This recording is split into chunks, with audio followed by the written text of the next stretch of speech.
Bonjour chers internautes. Tokomi Ngonga Malamu, Tosepeli, vraiment qu'on informe Bino, toujours la chaîne habituelle YouTube, bien mais ça, Kolanda Christelle Mambo à tout moment, les lotos et les sous avec un grand plaisir, il y a qu'à présenter Bino vraiment émission et les lots, Torolobela, si j'ai mis balai, mais na Rosalanga Morote. Là, ça a invité Nangai, à sa coordonnateur, il y a association, dont il y a Asbel et Jek. Donc Yende, Patrick Tenda, Yende, tu reçois ensemble, tu partager bino, tu aborder, tu expliquer bino le sujet d'actualité. Téléspectateurs, chers internautes, et puis population générale, se poser tant de questions, trop de soucis, réponse puis j'espère bien que tu expliquer bino le sujet tu as balé awa, tu la CENI, tu la paix sous le cambia RAM. Au peuple se poser tant de questions. C'est quoi RAM? Ramezo tungisa bado kata ba crédit ba msou abieza eza taxe. Donc bato ça vraiment la réponse vraiment clarté et pourtant ministre Alika qui pour nous s'expliquer mais à convaincre toujours la population. Voilà pourquoi l'émission habituelle est le Torolo Belango pour nous expliciter peuple congolais à comprendre c'est quoi RAM et puis qu'est-ce qui se passe dans la CENI parce que compromis et monanité tout ça on a commenté c'est la confession religieuse ils s'embrouiller tout ça on a désordre mais bon tout à l'heure là à travers l'émission Nabiso sans plus tarder nous allons présenter Bino invité Nabiso Alilo. Bonjour monsieur. Bonjour Christelle Mambou. Oui, aujourd'hui qu'on s'est présenté auprès de la chère internaute, Nabiso d'ailleurs parti. Ok, merci beaucoup. Je suis Tendai Patrick. Tendai Patrick, je suis le coordonnateur de l'ASBEL, éveil des jeunes pour l'émergence du Congo, et Jacques Ansig. Ok, Patrick Tendai, il est là. Quand on est dans le bas qui na annonce nanga. Ok. Que tokolobela d'abord to banina no na ram. Tous en tant que jeune, molobela ba jeune. Nous avons l'association nayo tozo ebate en tant que yo okoyi ko expliquer biso ko définir d'abord RAM et ça d'abord nini pour tozo comprendre des RAM et kaka wa to comprendre te et kaka boye tozo comprendre des ministres essayer un peu à expliquer biso mais tozo comprendre karaté expliquer biso RAM d'abord et ça.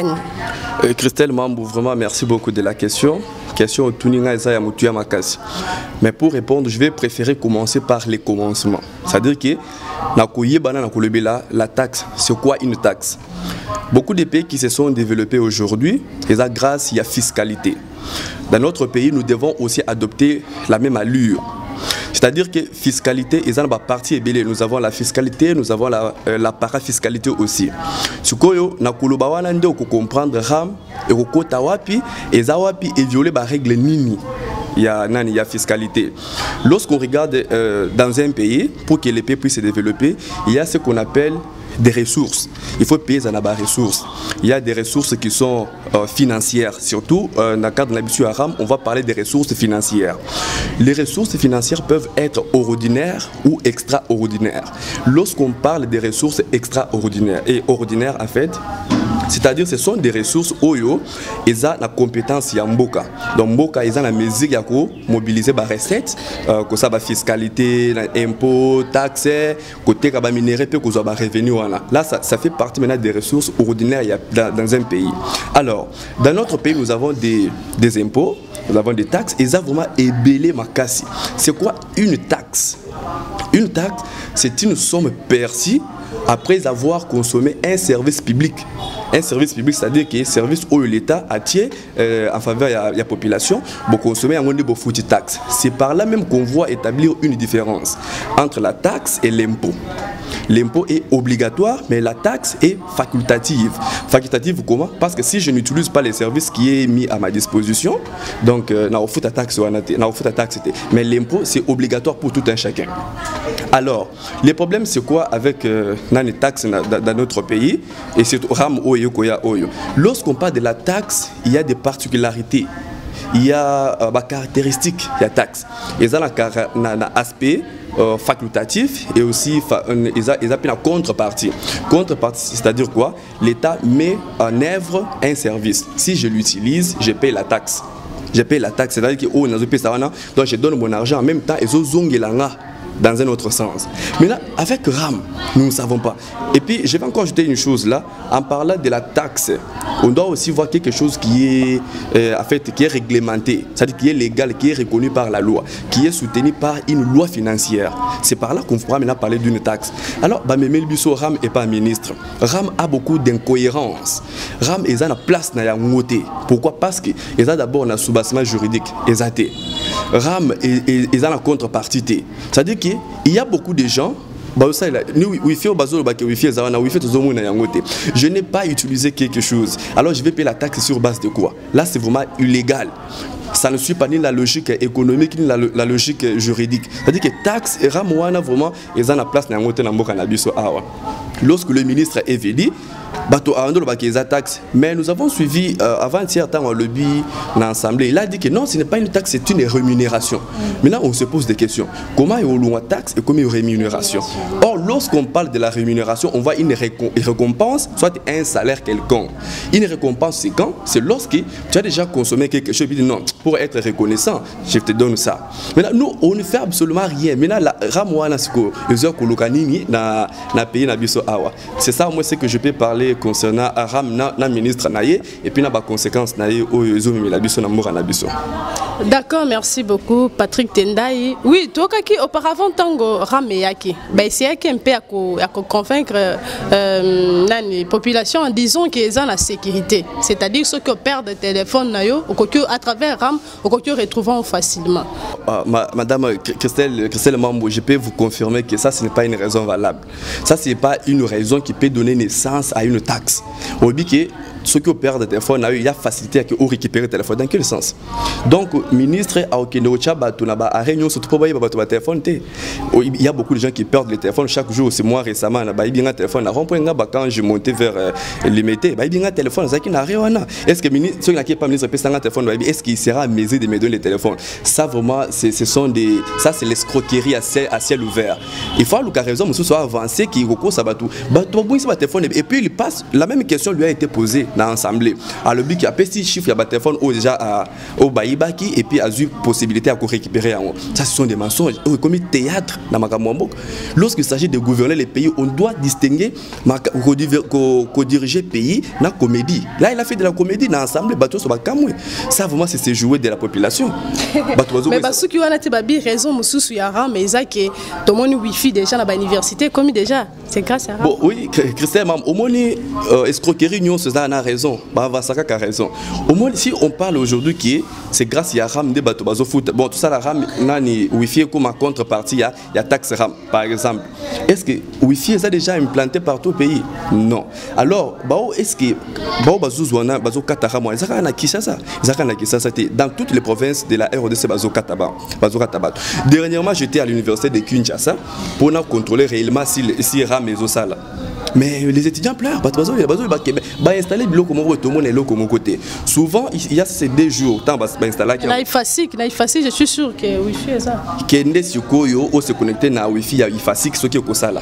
Et puis souvent ça et ils ont ça la tête montage. Moi j'étais allé là-bas dès le premier jour installé qui n'a une kin que je me connais. Lorsque tu veux te connecter, on te donne aux 3 heures, tu vas te connecter pendant 3 heures du temps. Et puis la connexion est faible. Au cours se connecter quand pas email na yo ba enregistrer yo malamo ko ba comme kato ba unité si vraiment réellement bando kata yo te pas comme kata yo. Maintenant ce qui se sont déjà connectés na Wi-Fi na biso ba comme na biso se zo bien. Or botika jamais conseil là on te vous nous télécharger rien, ça ne fait pas. Na cause de le habit que toi qui na une qui na facile no le bien toi qui na magasin côté bazo ba installer na kitambo exacté et zaka escroquer mensonge mo bozo accompagner escroquerie na bango pour na escroquer bana mboka. D'accord, merci beaucoup Patrick Tendai. Oui, tango ba essayer un peu toujours comme Kamwara mo tout ça qui peuple toujours na koluka koyeba c'est quoi au juste, qu'est-ce qui ne va pas. Baluka qui benga qui ministre ya petentique bazali monsieur Kibasa poser qui ba question de savoir pourquoi RAM et puis ba raison ni et puis utilité ni RAM ezanango mais après ça qui peut sous raison alobaki qui est ils ont accompagné gratuité enseignement. Est-ce que na tant que yo peuple congolais moni réponse moni eloko ale c'est que ça kinga mingi pourvu que dans notre pays la comédie maintenant bat record dans notre pays. le président de la République a le but qui est gratuité à enseignement et ça dans le territoire na RDC Mobimba, il y a gratuité de l'enseignement. Il n'avait pas dit que gratuité est conditionné par quelque chose. Vous voyez, le fait de dire que Ramezo accompagné gratuité de l'enseignement, c'est-à-dire que mon bazo futa ba enseignant il y a gratuité wana et autres na ram, c'est-à-dire que nous sommes en train de payer les frais scolaires sous une autre manière. Or ce n'est pas ça. Au moins, il faut qu'on salir réputation à Mozamboka. Parce que Félix Tshisekedi, quand même, on lui donne du respect, vraiment, tout ça, la confiance envers Félix Tshisekedi. Mais ce qu'ils sont en train de faire, ils ont ruiné la réputation du président.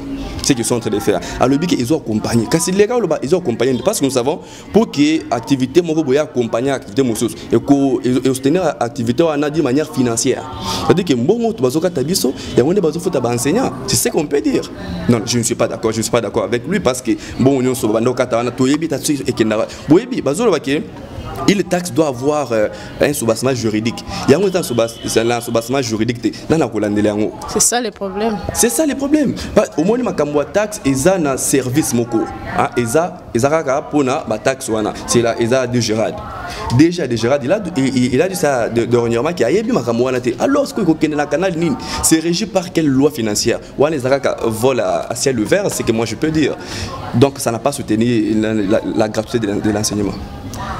Donc, en fait, pour moi, je peux dire que comme Mokonziambo Kaza au courant dans ma camion, donc c'est vrai que cause à les autres soutenir gratuité enseignement parce que même si les autres soutenir gratuité enseignement, oh les parents bah quoi tu fous pour na bango, ils ont la valeur et la taxe ou anaté quand même je peux na côté copier ça Mokonziabiso raison parce que bango na ministre ya pétentique je sais que bas en collaboration président na biso au courant dans ma camion parce que ngana cause jamais population beaucoup directement kolobaki non comme il faut ni minerva là-bas na gratuité enseignement comme faut on a façon sous ya ram té parce que gratuité enseignement mbongo bando faut dans la classe wana na taxe wana ya ram et ça primorité au boli ceux qui mutozo futa mbongo c'est-à-dire azana bana azotanga ça bango pas foutre bango classe oh mais ce côté ozo pona batunyo surtout il y a d'autres personnes qui n'ont pas d'enfants bazotanga ça peut batuté ezana na ba maman ebele baza ba maman mikolo hein bana bango bazana bango mbongo bazana poto ba pesi ba maman bango ba chombo kaka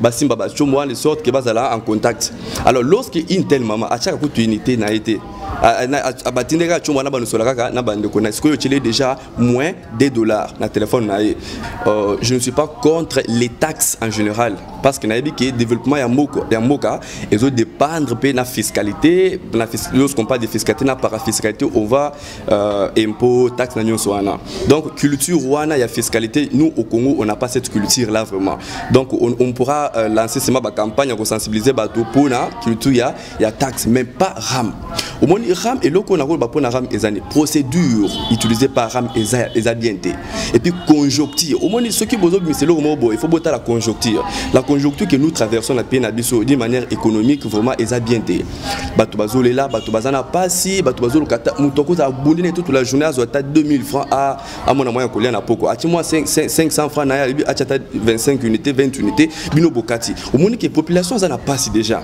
ce que yo yeli susu obakisi passi na population za kinangwa ezadienté la conjoncture n'est pas bonne et puis procédure on est bien.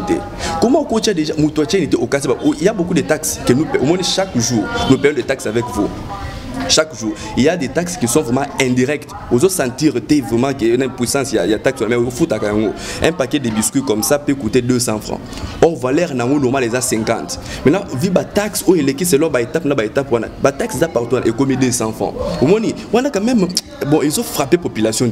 Mais ceux qui ont commis ici, n'a pas au kati. Na souffrance on a d'abord et puis na force aux quatre là ils a bien été procédure wana ils a bien été c'est que nous pouvons demander à notre état pour le moment pour que la population a se sentir à l'aise mais ça que l'état aille bana ko sursoir makamboaram pour le moment à longola nanu parce que ils ont nuire na réputation à Mokonziamboka pour le moment nous tous nous sommes là pour soutenir l'action à Mokonziamboka mais pas vraiment ko luka ko nuire yango parce au moins makambo ça je vous dis en 2023 ça va impacter il faut Mokonziamboka font la mise a fond la mise a commis ce que na ba opposant ce que na parti na parce que faire ça va s'opposer d'une manière ou d'une autre na Mokonzamboka parce que ba union so ba longo confiance au ba pesa qui na Tshisekedi à cause ya Ram donc ce qui a télémis le loi le bi que Ram et Sili to supprimer Ram et moni qui a confiance en Ozonga quand même donc c'est que nous demandons à notre état plié particulièrement na Mokonzamboka ba sur soi makambo Ram ba longola yango on ne veut plus de ça au moins ce qui Ram ezala qui bien ba étudiant o ba le ba qui tout ça ba étudiant tout machin ba ngaki ba lo makambo pourquoi on peut chercher à instrumentaliser les jeunes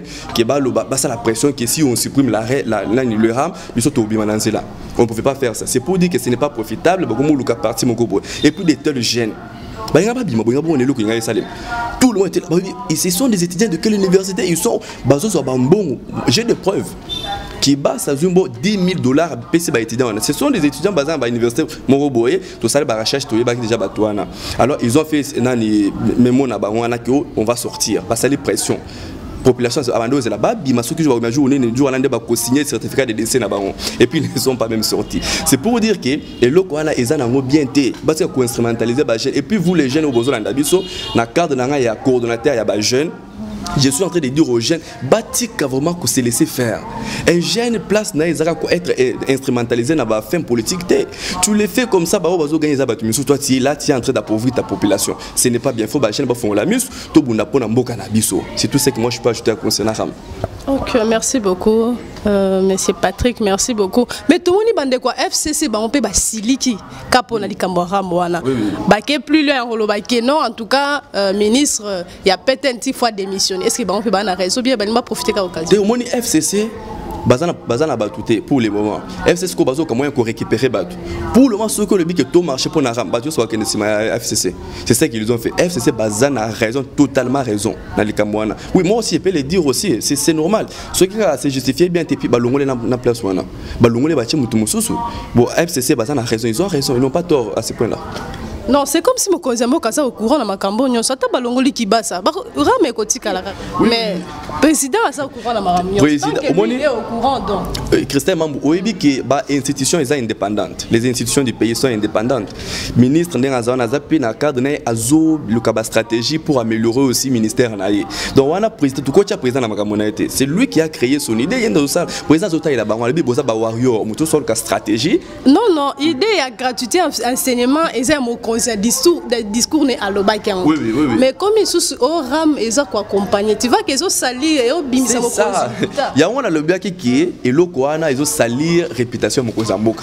Ils ont sali réputation Mokonzamboka parce qu'il y a PC bango or au travail PC bango mutunyo son ministère na ameka ko améliorer makambo, to mobiliser ba recette, to bandeni na ko son pays na biso et ya croître. C'est ce qu'il leur avait demandé. A ibisa bango te ke bolu kelanga moyen pour na gratuité enseignement. Gratuité enseignement ils a financé le président est au courant. Le président est au courant. Parce que au moins première fois. Même si qui bat sa longue. Première fois. Tant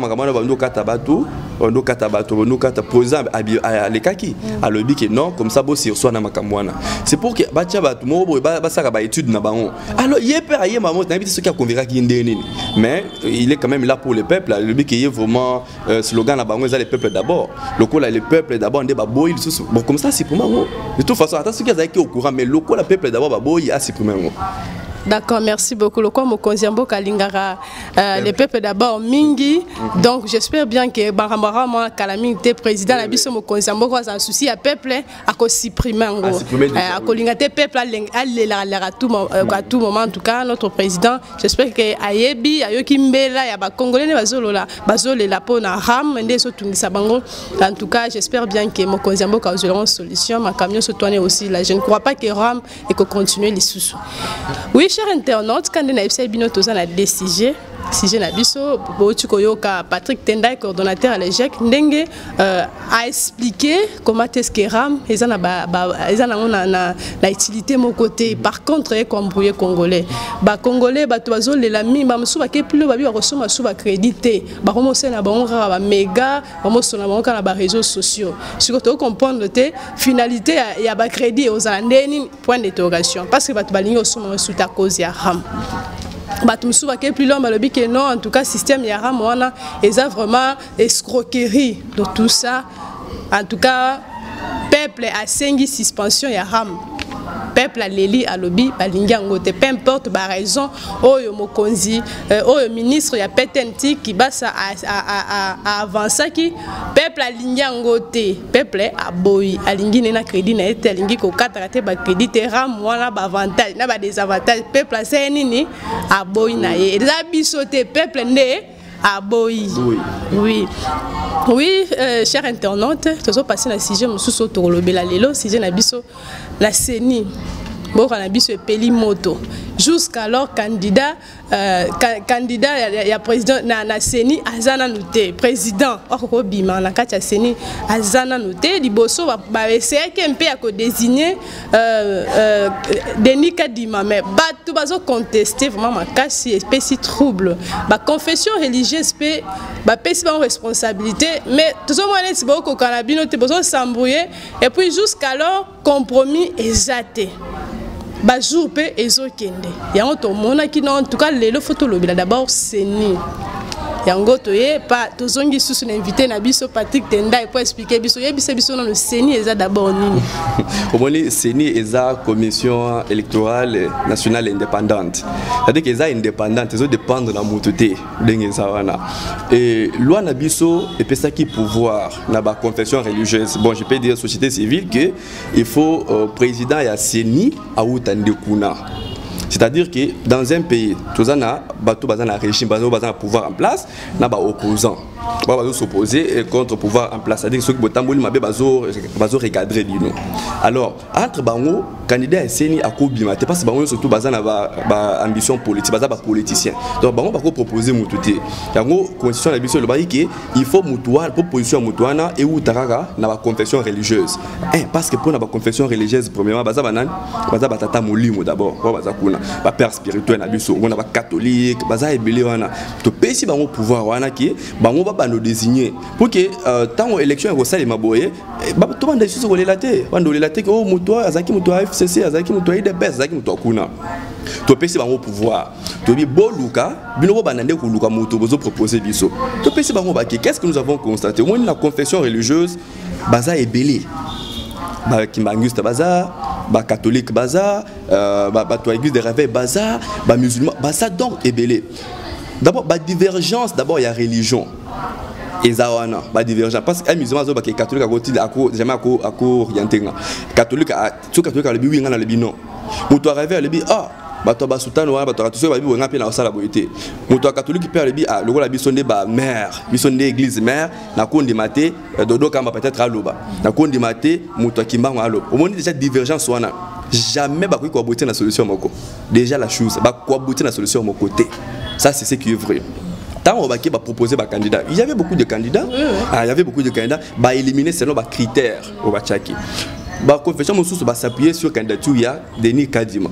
Denis Kadima wana aza ne loko mon côté au côté c'est la candidat. Et là mon côté c'est amabe. Donc à répondre à la critère. À répondre à critères tout. Ce que bah moi là bazolo ba première fois bah ngai éliminer pour parce qu'il y a ça école moko na mukonzi ya mboka. Est-ce que na ba règlement na bango est-ce que c'est écrit quelque part que ceux qui mutuaza école moko na mukonzi ya mboka koko maté c'est que on a dit c'est quoi aza appartenir na parti politique té aza mtobo indépendant. C'est pourquoi commission électorale nationale indépendante et dépend de la parti na pouvoir té. Ce que tant on va accueillir on va proposer mutu na bango o pe ba boyi et comme on a ba trouble bazoyo kanaté. C'est que moi je peux dire c'est quoi tout le qui s'attend pas ba tona ba koyo kanaté musulman qu'on ne dit jamais catholique a gagné catholique et mais ça au moins déjà idée on a déjà dans la mitou na bango d'abord ça ne va pas nous amener à une bonne solution. Ensemble proposer non nous sommes parce que nous sommes quand même en démocratie, nous sommes en démocratie, tout ce que nous faisons doit être réglementé. Il faut constitution zawana et la loi telle et le but ça la loi telle et le but ça la c'est ce qu'on se réfère toujours à la loi. La loi de la majorité a toujours primé. Boza 8 6 va adopter pour donner Kadima mi balé va s'opposer même vous pour rejoindre tous en majorité. Donc la loi de la majorité doit primer sur Babi Balewana. C'est attention qui est président de la République. Oh, Baza Sentinelle. Le la Baza est belé, ça doit toujours impacter sur les décisions Bozokuna. Alors c'est ça le problème qu'on traverse maintenant. Oui, d'accord, merci beaucoup Patrick. Donc, et ça le peuple congolais paix. On a ba confession religieuse ne bazo sambouye bazo bate basala nini aya pezo kende bazo pezo kende tozo bate compromis pezo zalate mais peuple congolais batu mususu pe ba pousser ba raison babi pourquoi toujours ka muluba des fois à la poste wana ba mususu ba ke plus loin ba le bisusu ke Denis Kadimaza aza vraiment proche. Il y a président de la République, alors critère wana les opposés problème. Au moins être proche du président de la République, au moins de tous aboué, Christelle Mambo, écoute à tuer bani na yo. Nga na ko président mboka mais vous avez pas compétence mo bo il faut comme na seni ko na ba opération parce que to yebani na yo to bando solo là donc boyi mo ko zamba yebana na ba tout ayebani na ba soki bonye ba yeba tiaka critère ina ki ayebani na mutu tel être proche Denis Kadima avant dimi na poto za ki awate et puis na poto na ni Tshisekedi za ki na Belgique ya za ki na Afrique ici Denis Kadima alors ba ko za place mo ko ndeni tezo ba photo mo etambola vraiment ba ngba za na président vraiment de toi boy to za pi photo awa de toi to za pi photo na yo pas un jour, ceux qui n'ont pas présenté pour comment ils n'ont pas la photo. Oh, tout côté. Et ça, c'est circonstance, mon boy. Ce sont des politiciens. Ils peuvent se croiser avec moi. Président, tous moi photo, tous moi selfie. Est-ce que comment le Kaza rapprocher dans Nani problème au Balibi pour na écolo. Bon, nous on regarde la méritocratie. Si la personne mérite, il y a la place où on a. Pourquoi vous êtes à l'écolo? Balibi critère, na critère on a critère écolo les athées. Oh, ça la tribu tel les athées. Baso banga baso ba émission élection plutôt et que ça la crédibilité parce qu'elle s'approche et puis une école nous surtout on a pu faire partir ceux qui basent par exemple on a pu se donner un exemple au nani Jamaïca Sam ceux qui basent par exemple baché na seni kuna amulo bate amulo bate psycho ya za ngambo Tshisekedi bien za ngambo Kabila ce que ce babi que bataka kita ils en a place té rien des asko proche depuis rien ne l'éprouve. Il n'y a rien si la personne a la méritocratie. Et puis, il y a Bozo Kota na confession avec le président. Une fois que le président azo appartenir sur la église. Attention que ça mutuna bino biso batatu ki te si to proposer mutuna bo proposer une fois c'est ma bo voter mutuna bino ana akena assemblée provinciale a approuvé mutuna ici c'est tout il fait partie maintenant de la institution mboka. Il fait maintenant partie de l'institution mboka. C'est-à-dire azala ale kinayo une fois ka bo voter adopter dans l'Assemblée nationale. C'est tout il fait déjà partie na hors de ce qu'on a pays. Donc comme déjà l'institution na donc batira beaucoup c'est pour monnaie. Ko bisata ndeko na yebo ceux qui ka bo voter ici la abalu et s'il y a comment hors de Yamokonzi. Donc il n'y a vraiment rien à faire passer du temps utilement. Il faut tout se préparer, proposer Mutumoko, Assemblée provinciale, Assemblée nationale, Andima Mutuana et puis tout élection les câbles na Kenya. Au cas où compromis Zouami Kakate na confession religieuse, barosa la sunini ni barosa la sunini. Bon, ce qui nani solution monalité. Là c'est la loi qui l'a dit Assemblée nationale les ana ba ko juger bon. Ba ko juger non comme nous avons bon voilà ça dépend maintenant de la compétence, il y a président il y a assemblée comme ça n'a pas tenu on pourra nommer c'est parce qu'on la charge ça n'a pas tenu on pourra nommer soit c'est le président qui le fait là maintenant ça fait partie des partis politiques.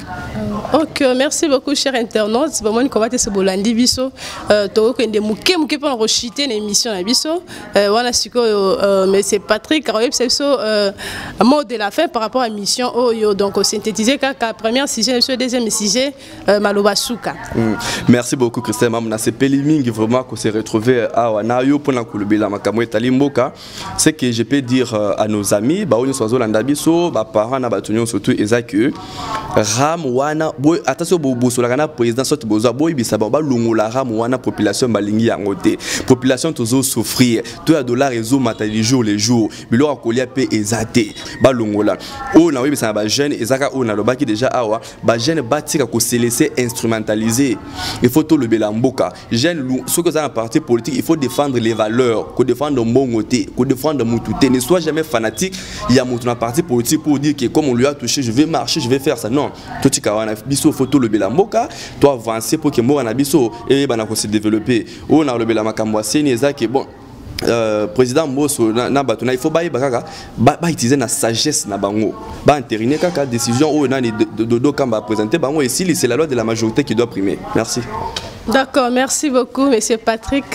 Oui, chers internautes, binomoko pour comprendre comment est-ce que Patrick Tendai, le coordonnateur de l'EGEC, Yemoko Ayakia Wato Bengisa qui est pour expliquer biso, binomo pour comprendre. Ce n'était pas pour expliquer biso, pour expliquer binomo pour comprendre.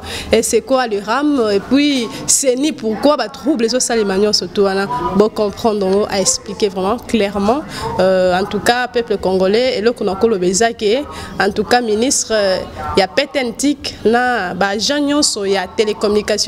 En tout cas, bossa réunion bolongo la biso nanu ramo en tout cas congolais bien on a besoin en tout cas bolongo lango et puis aussi na ba confession religieuse ba pesibino vraiment mukumba munene mais c'est comme si besoin assumer responsabilité na binoté en tout cas ça fait mal au cœur mais nzambe moko ayebi comment est-ce que a sala mais ce qui peut balobi keza denika dima bon dima pe ka yete asali suni to comprendre peuple congolais te besoin compliqué makambo pour rien denika dima c'est suni oh non ne azabo aza école moko Adam Moulouba, on a proche ce qui dit non. Et ça, on a vraiment raison valable. Et ça, vraiment raison valable pour ma cambouise à la freiner à cause de pour Adam Moulouba sa proche. Non, pour nous, on a vraiment raison valable. Oui, fidèles téléspectateurs, tu as commis vraiment la souka ya émission na biso, boza qui vraiment belé bolanda qui biso puis boza belé au bo s'abonner na chaîne na biso YouTube. En tout cas, na pesibino merci. Je ne peux pas vous quitter ou bien chuter sans toutefois dire un grand merci à mon coordonnateur Alvin Ozana depuis les États-Unis. En tout cas, un grand merci à vous mon cordo. Merci également à Patrick Tendai, oh vraiment Zaki invité na biso ya lelo. Merci beaucoup. Merci également à John Makula. En tout cas, merci beaucoup ceux qui vont nous aisément. Et ça, grâce à John Makula. En tout cas, Nzamba Pambolae. Et pourquoi pas à Paul Kanoulambi les banquiers. Là où vous êtes, en tout cas, je vous salue. La tiki, j'allais encore oublier, en tout cas, Noble.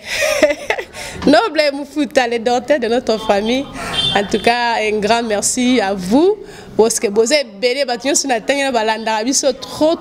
trop. À partir à Porto, les États-Unis, au Lingipe, moi, Liban, et ça, la paix, moi, bien, au syndicat Combo. Vraiment, tu as dédié, tu as boire, donc ça l'a bien, ma cassi, na CPLI, vraiment, mingi, ko présenter bien émission, Gala Bino Tokutani très prochainement avec le même plaisir. Bye bye.